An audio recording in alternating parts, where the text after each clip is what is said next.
Cashflow Diary podcast, episode 421. Welcome to yet another exciting episode of the Cashflow Diary podcast, the podcast that teaches you insider tips, tactics, and strategies for creating leverage streams of cash flow into your life. Learn from top-performing entrepreneurs, business owners, investors, and thought leaders from across the globe as they share their secrets to success. Like what you learn on this and other Cashflow Diary podcast episodes? Go to learninvestingnow.com and sign up to receive powerful tips and information that will help you succeed as an entrepreneur and investor. Now, here's your host, investor, entrepreneur, business owner, educator, speaker, author, and master facilitator of Robert Kiyosaki's cash flow game, Jay Massey.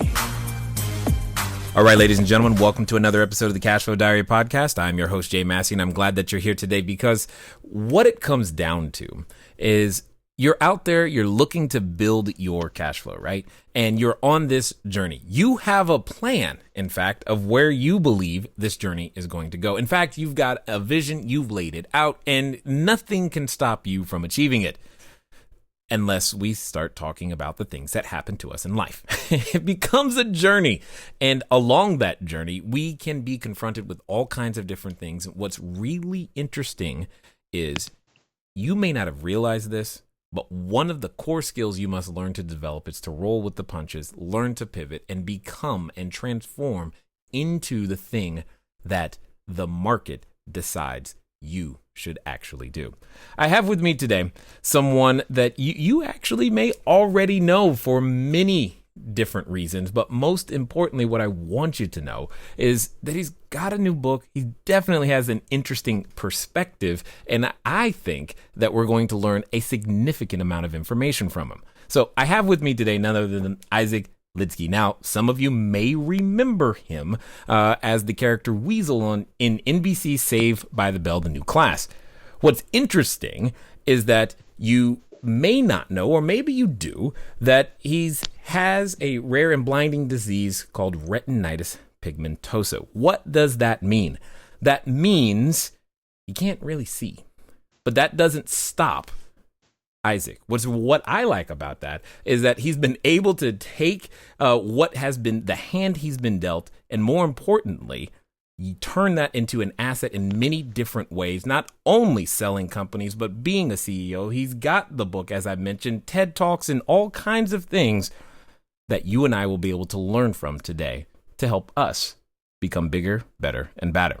So, ladies and gentlemen, make sure you take out that notepad, the iPad, or whatever it is that you feel like capturing this information on, because I have a feeling you're going to put this one on repeat.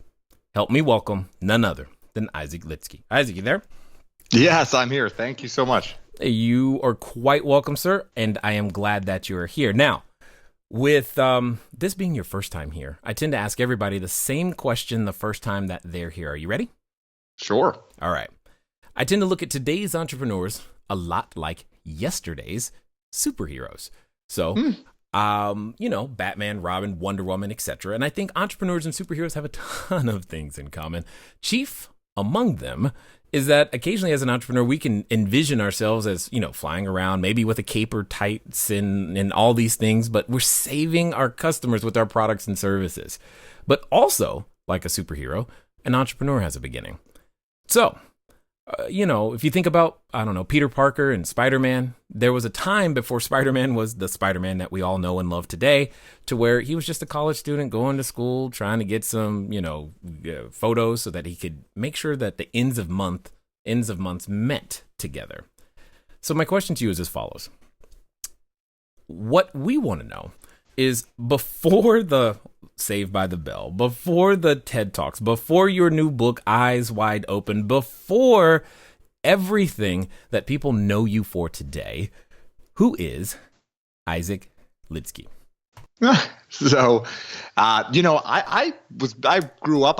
lived a very sort of a Hollywood fairy tale life. Okay. I was born to a middle class family.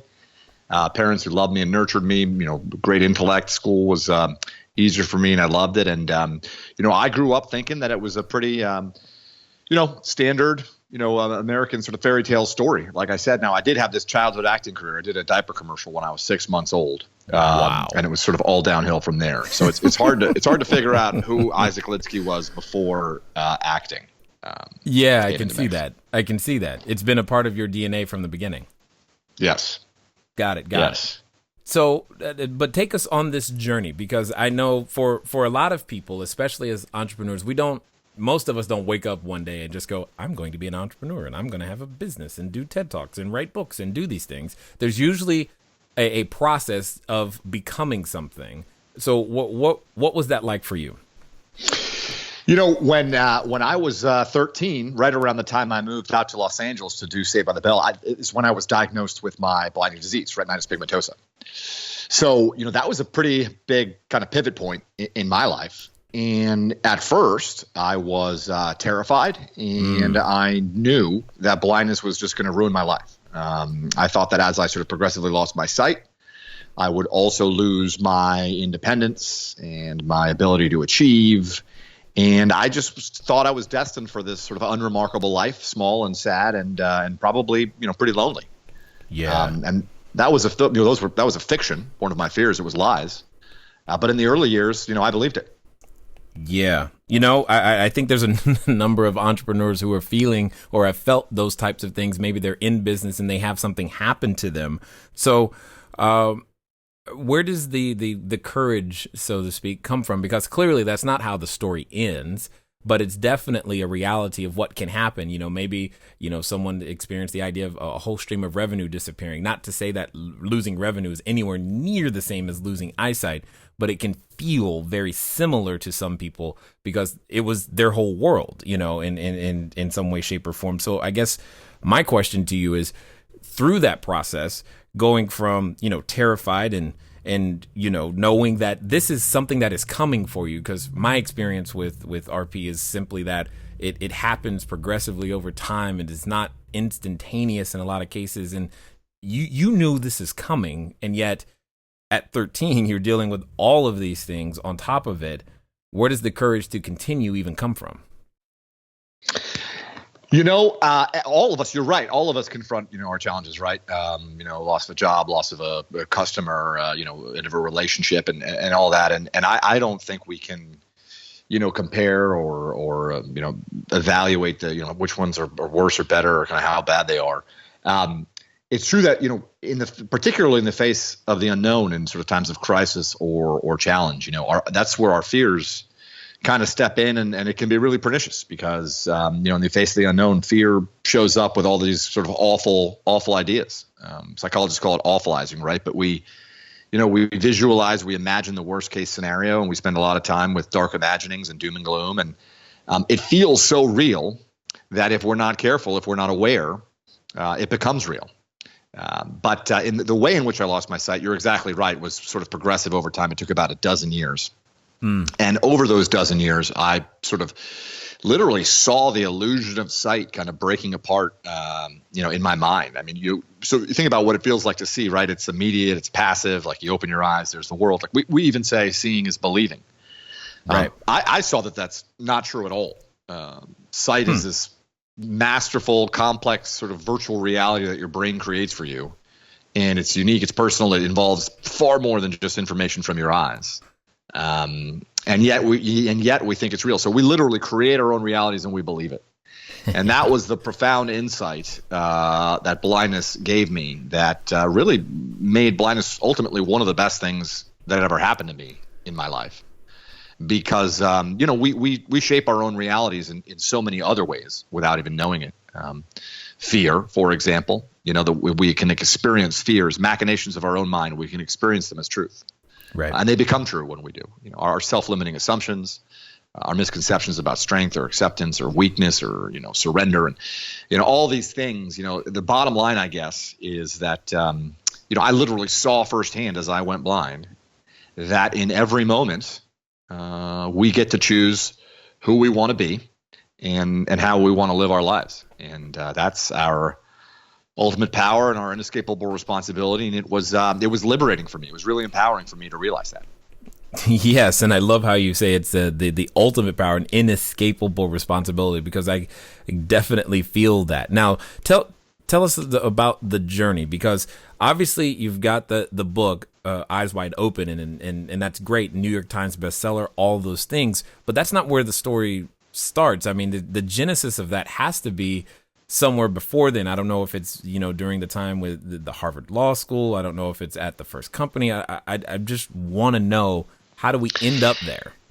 Sure. So yeah, in the early years, as I said, I believed the lies of my fears, right? And I knew that all these awful things were going to happen, and blindness was the worst. And I lived this sort of race against time, this feeling that it was this amorphous boogeyman blindness that was going to try to hunt me down and destroy my life. And meanwhile, I prayed that the scientists would cure my disease in time. I was hoping for a Hollywood ending, and that was just an awful reality to be living in. It changed for me. The transformation, so to speak, began when I went to go meet with a low vision rehabilitation specialist, an occupational therapist named Chris. And, I showed up there expecting to talk about, like I said, blindness, capital B, and tomorrow and the future, and this sort of awful, misery that was, around the corner. And she wanted to talk about, very specific, concrete, practical solutions. She wanted to talk about whether I should start learning how to use a cane for the blind, whether I should start learning how to use screen reading software for the blind. And I was excited about all those things, but I was also kind of frustrated with her because, my thinking was, now is not my problem, right? Today is not my problem. I have that sorted out. My problem is tomorrow and the future and blindness. And I had an epiphany right there in her office. It literally hit me like, there only is right now.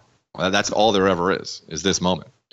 And in that moment, I realized that everything I thought I knew about going blind or being blind was fantasy. Wow. And more importantly, I hadn't done anything to learn about going blind or being blind. So, in a sense, I realized that I had to hold myself accountable. I was choosing to live in that awful world. And that realization dawned heavy, or bright, I should say, and the burden felt heavy. And so I decided to make some other choices in my life. And that's really where it began. Indeed. And that's what I like about a lot of the stories for many of the entrepreneurs that have been here, is that there's always that point of, it's kind of up to me. Maybe there's some responsibility I can take. I can own this. This is not the end of my story.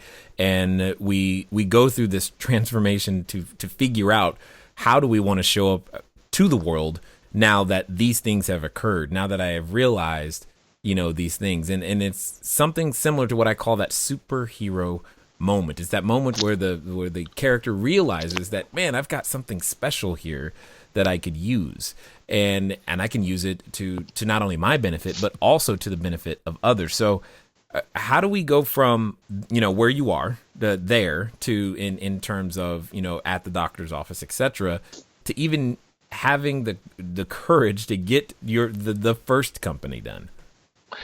Once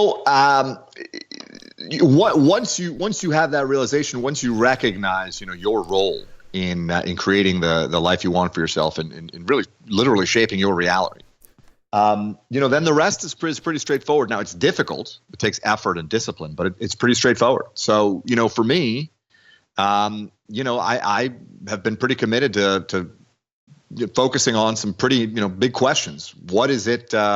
What is it that you want to do with your life? How do you want to be spending your time at work, and at home? What kind of a business person do you want to be? What kind of relationship do you want to have with customers, with employees, with bosses, with investors? And what does success look like to you? What's important to you? What do you value?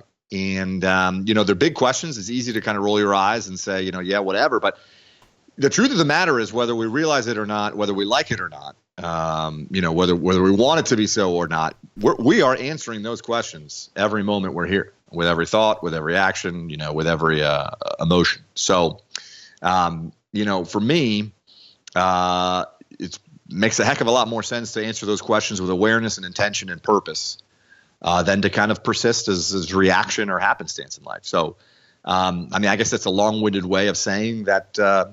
Throughout my life, at different chapters, different periods along the way, I've made changes and entered sort of new chapters or new challenges really on the basis of what was important to me and where I was, in terms of my family life and all that kind of in those moments. And it's been a heck of a ride. Like you said, I've had a legal career, an acting career, an internet startup career, run a construction services company these days. And, along the way, wrote this book and do a lot of corporate speaking. So it's been great. I love it. Well, okay, hold on. You said that really quickly, and there's some people who are like, hold on, did he just say all of those things? And I'm like, yes, he said all of those things, which actually leads me to something that I think is true, and I'm curious to hear your perspective in the sense that would you, if you could, say, imagine a situation or a world or a version of yourself where RP did not enter into your life. Do you think some of the things that you have just said, from the legal career to the construction companies, the startups, etc., are those even would you have dared? Would it have been as important? Would you have had what it takes to make those things happen? So, I argue in one of the chapters of my book that question is impossible to answer, and that even posing the question is not necessarily terribly useful. That said, I'll put it this way. I wouldn't change a thing about my life. Right. Not a thing. Going blind, like I said, was one of the greatest blessings. It was a unexpected blessing. But it was one of the greatest blessings there is. And I live a life filled with joy and fulfillment and success. And it's largely because of the lessons I learned, the insights that I gained as I lost my sight. And I wouldn't trade that for anything. Well, what I find interesting is that I first of all, I like the title, but I really like the subtitle: Overcoming Obstacles and Recognizing Opportunities in a World That Can't See Clearly. Oftentimes in my own, work with entrepreneurs, it's just literally looking at things differently, the same situation that they're already facing, that then reveals the solution that was actually already there and dare I say, before their eyes. I guess my question becomes, what are some of those things or situations that you've encountered, or either as a business owner in your legal career, etc., that might be able to help an entrepreneur who's thinking like, I can't see a way around this, that you were like, oh, these are very common. This is a very unfortunate way of thinking, and you're thinking this way simply because you can see, and you're not thinking of how to look in a completely different fashion.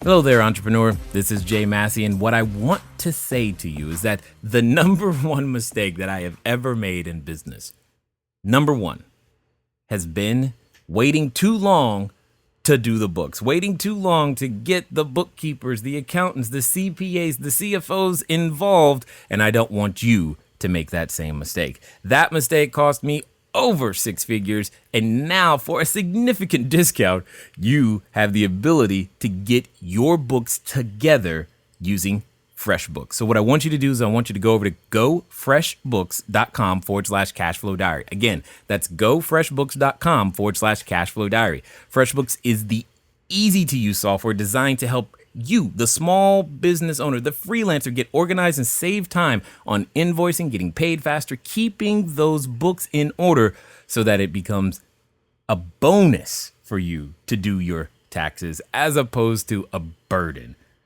Go over to gofreshbooks.com/cashflow diary and get started today. And now let's get back to the rest of the story. Yeah. Too often, it's a real shame. Too often we can be our own worst enemies, right? So, we tell ourselves these stories, we have these narratives, we make sort of self-limiting assumptions about ourselves. We tell ourselves things about what we can and cannot do, about our, quote unquote weaknesses. And, we believe our fears and we frankly oftentimes have a hard time listening to, one another, let alone our own sort of hearts and souls. So, for me, living eyes wide open is really about kind of taking a step back and recognizing, our role in all those things, and recognizing that ultimately it's our choice to develop the narrative we want for ourselves. In the business world, I think, where that often one area in which I found that can get us into trouble is I think a lot of times entrepreneurs will set out to build or develop to market the product or service that they're really excited about, that they want to sell. And those can be interesting, but I can tell you, it's often a heck of a lot more lucrative and rewarding to figure out the products or services that your customer wants to buy. Right. So, that in that sense, I think, really just asking a lot of questions, keeping an open mind, always taking in information, and not necessarily letting your own voice or voices in your head kind of drown out what the world's trying to tell you. Right.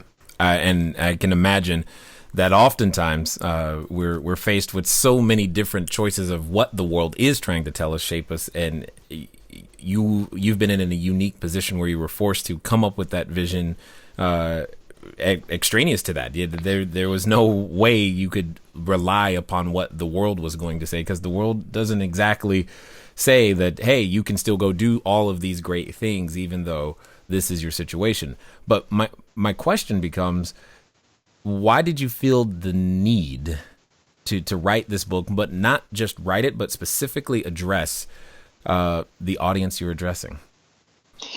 Yeah, so this book is not about blindness. Right. It's not about disability. It's not even just about challenges, as you said. Why did I write the book? I wrote the book because I am convinced that the kind of the peek behind the curtain, so to speak, into the sort of see the wizardry of the mind, the awesome power of the human mind. What I glimpsed and what I was, able to learn from that view has been such a phenomenally powerful and positive force in my life, and I am convinced that anyone can see what I see if they want to, if they choose to.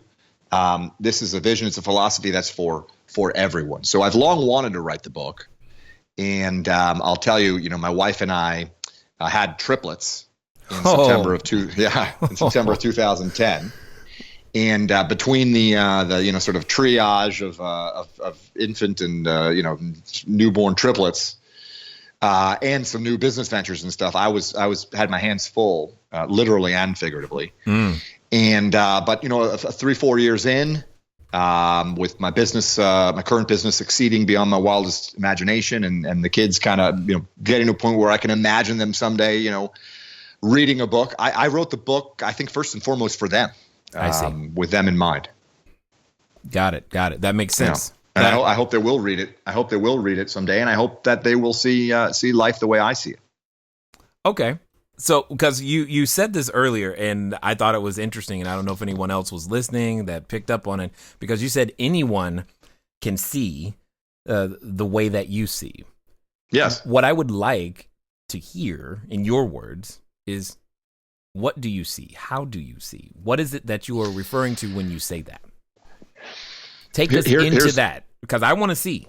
Because trust me, I know you've got a great perspective. I just want to see it. Because all of the and one of the a lot of people don't know is I've been around a number of individuals with vision challenges, and I always find it awesome to listen to what you I'm guys gonna have to interrupt say. you. I'm Go gonna for stop it. you because It's a semantic difference, but it's a difference that I'm pretty passionate about. No problem.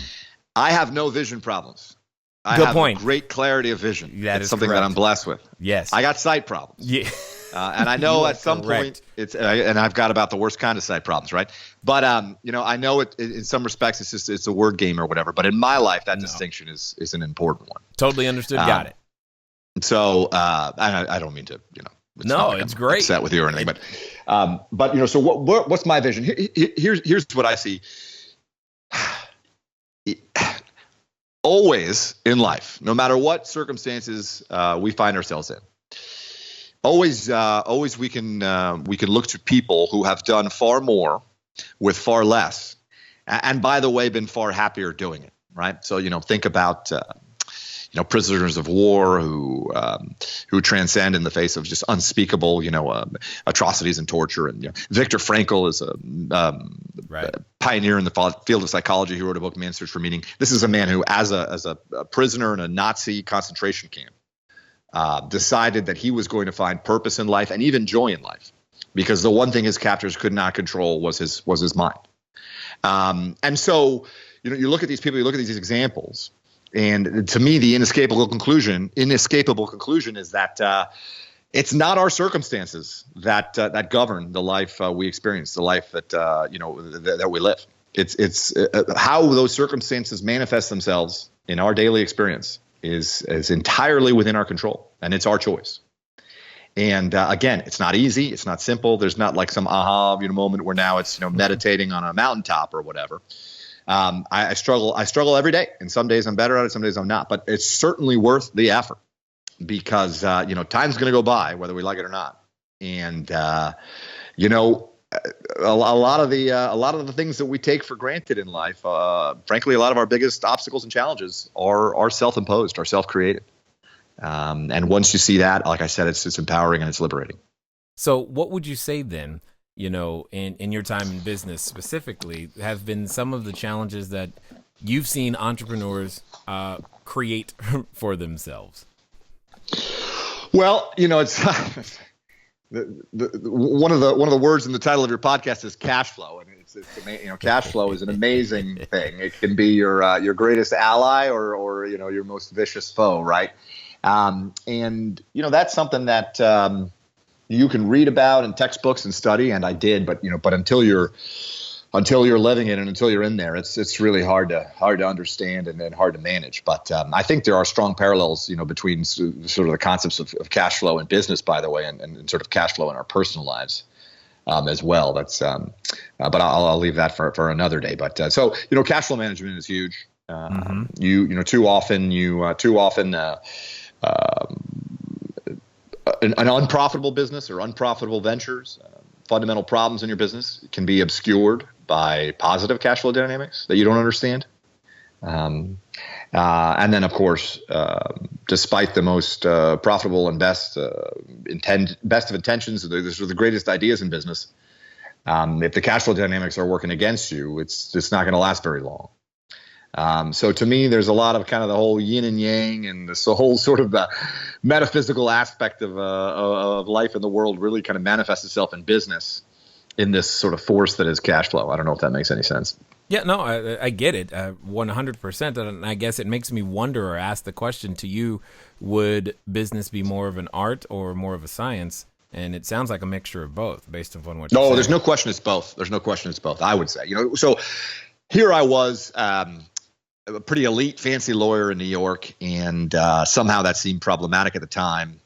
My wife and I had our kids, and I didn't want to practice law anymore. I had enjoyed being a lawyer in the public sector, but big law firm life wasn't for me. Mm-hmm. So my college roommate and I bought this struggling residential construction company in Orlando, Florida, and my wife agreed to move our family with me from Manhattan to Orlando, where I was going to go from being a lawyer to being a construction guy. Okay, and that was supposed to be easier?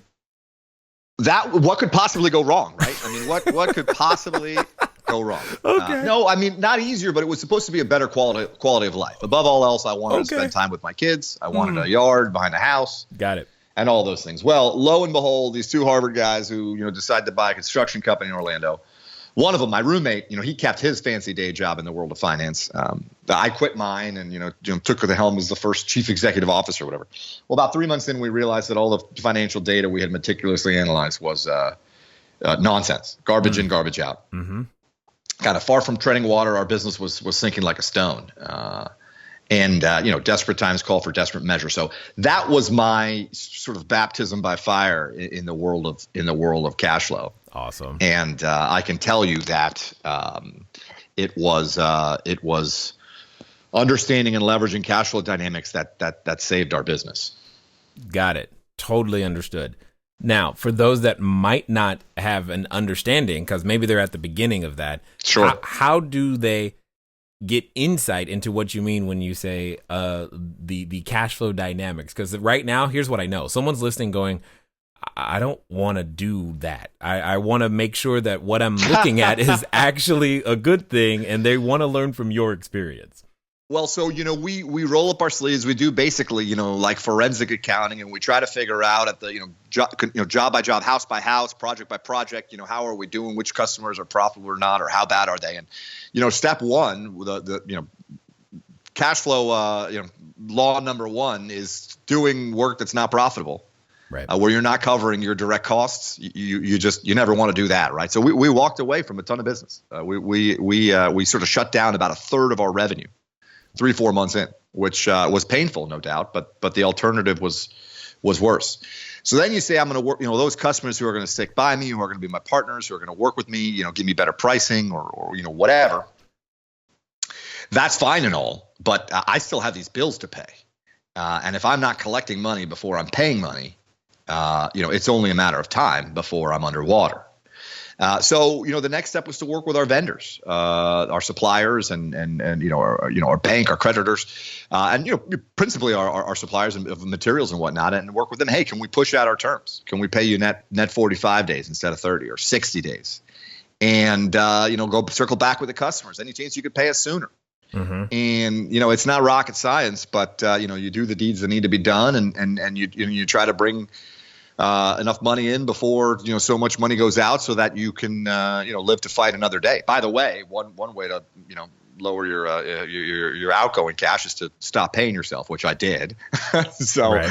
For about a year I didn't draw salary, and it was hard times or whatever. But bit by bit, working with our partners, we managed to turn it around. The sort of metaphor I like to use is that sort of standard scene in any kind of race car driving kind of movie where the guy's like, get me out before the pace car or whatever. Mm-hmm.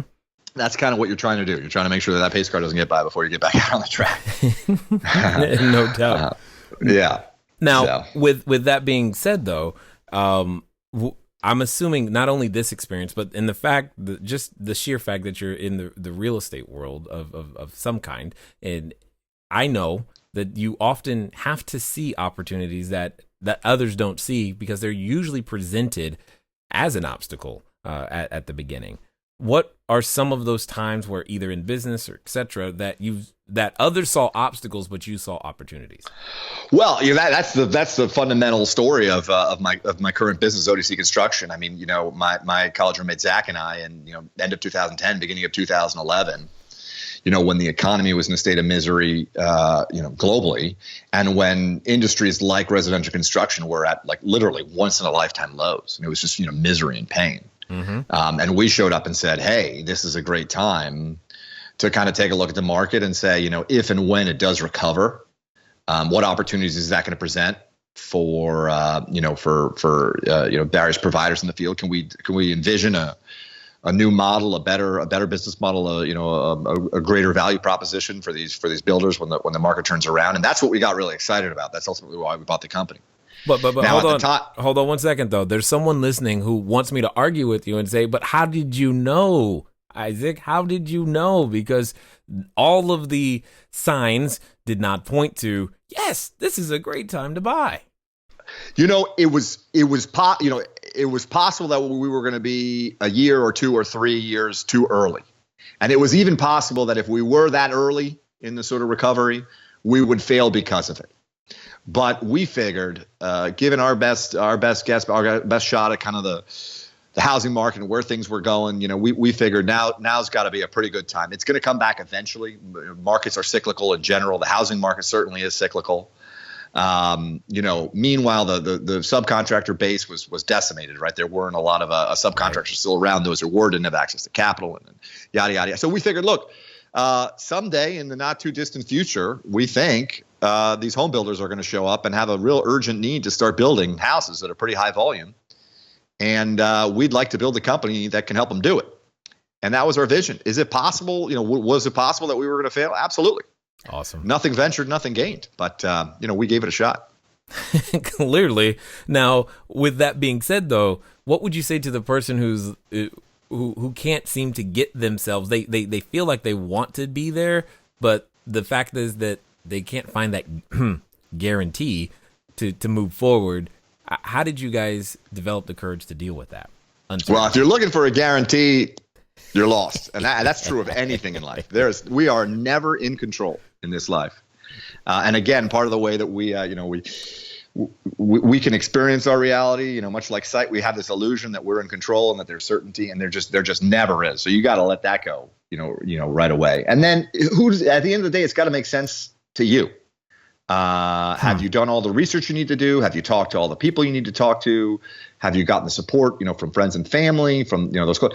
And if it makes sense to you and it's something you're passionate about and it's a vision you can get excited about, then go for it. Do it.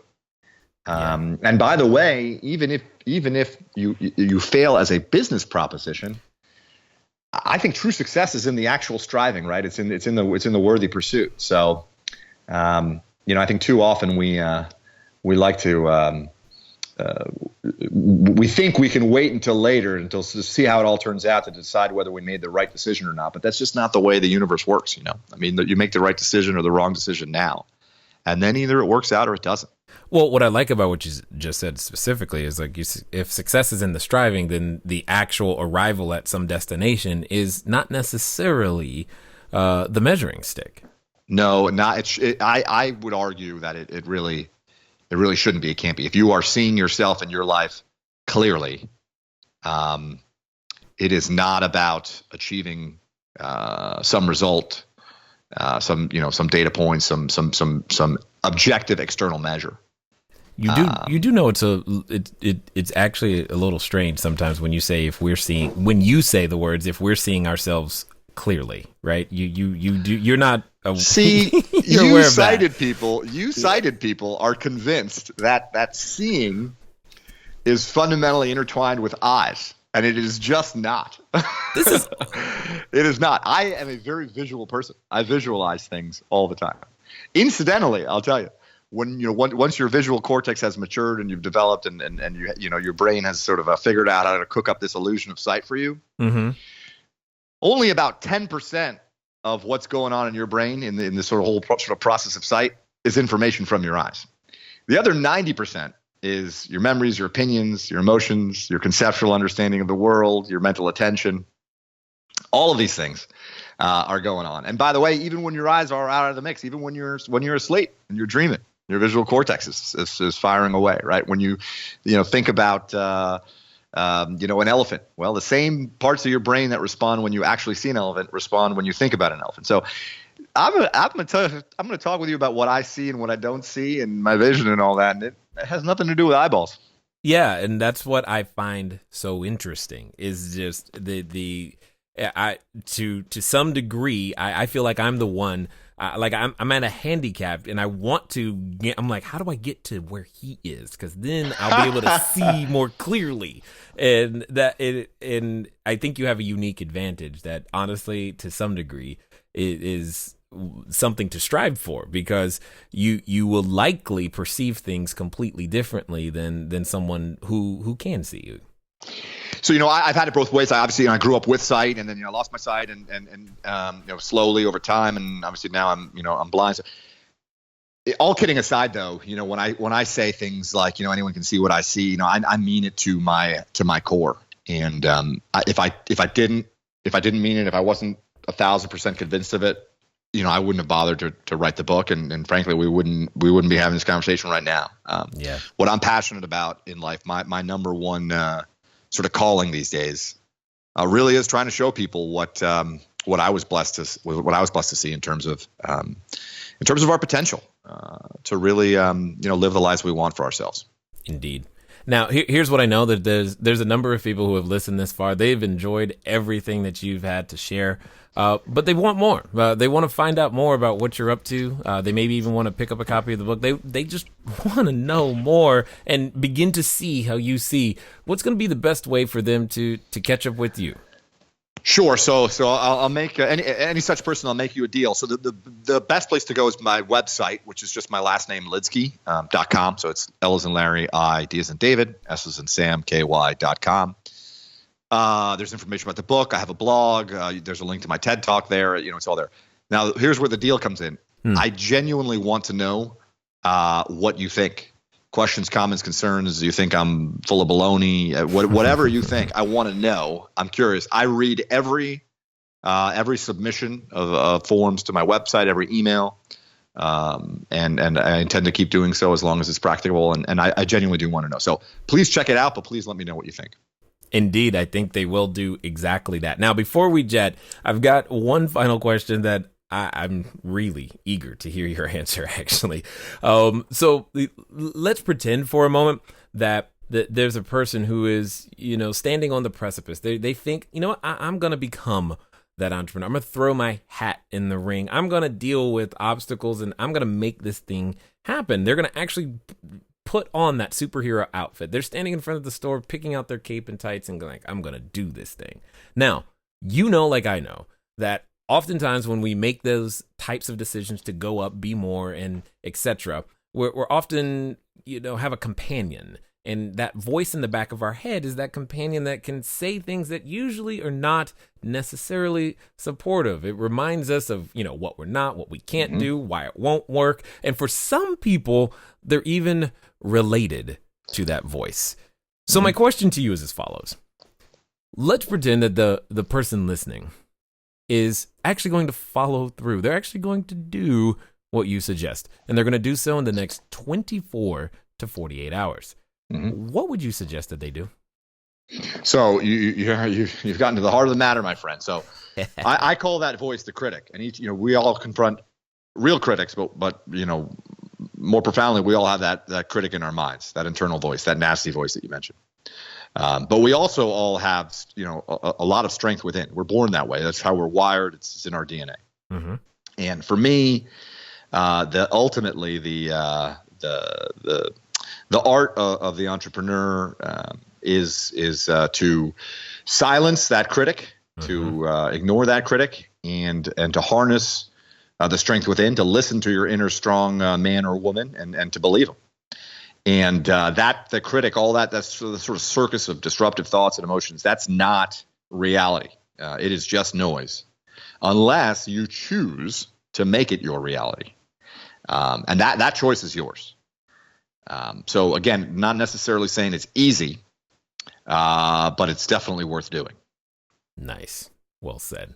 I know I definitely appreciate your perspective, your vision, and the wisdom that you have shared with us today at the Cashflow Diary, sir. Thank you. It's my pleasure. All right, ladies and gentlemen, you know what time it is. It's time for you to move at the speed of instruction. What does that mean? That means get over to Lidsky.com, Lidsky.com. Why? Because you want to see like he sees. Because I just think it's absolutely amazing how much we can learn from each other and different perspectives.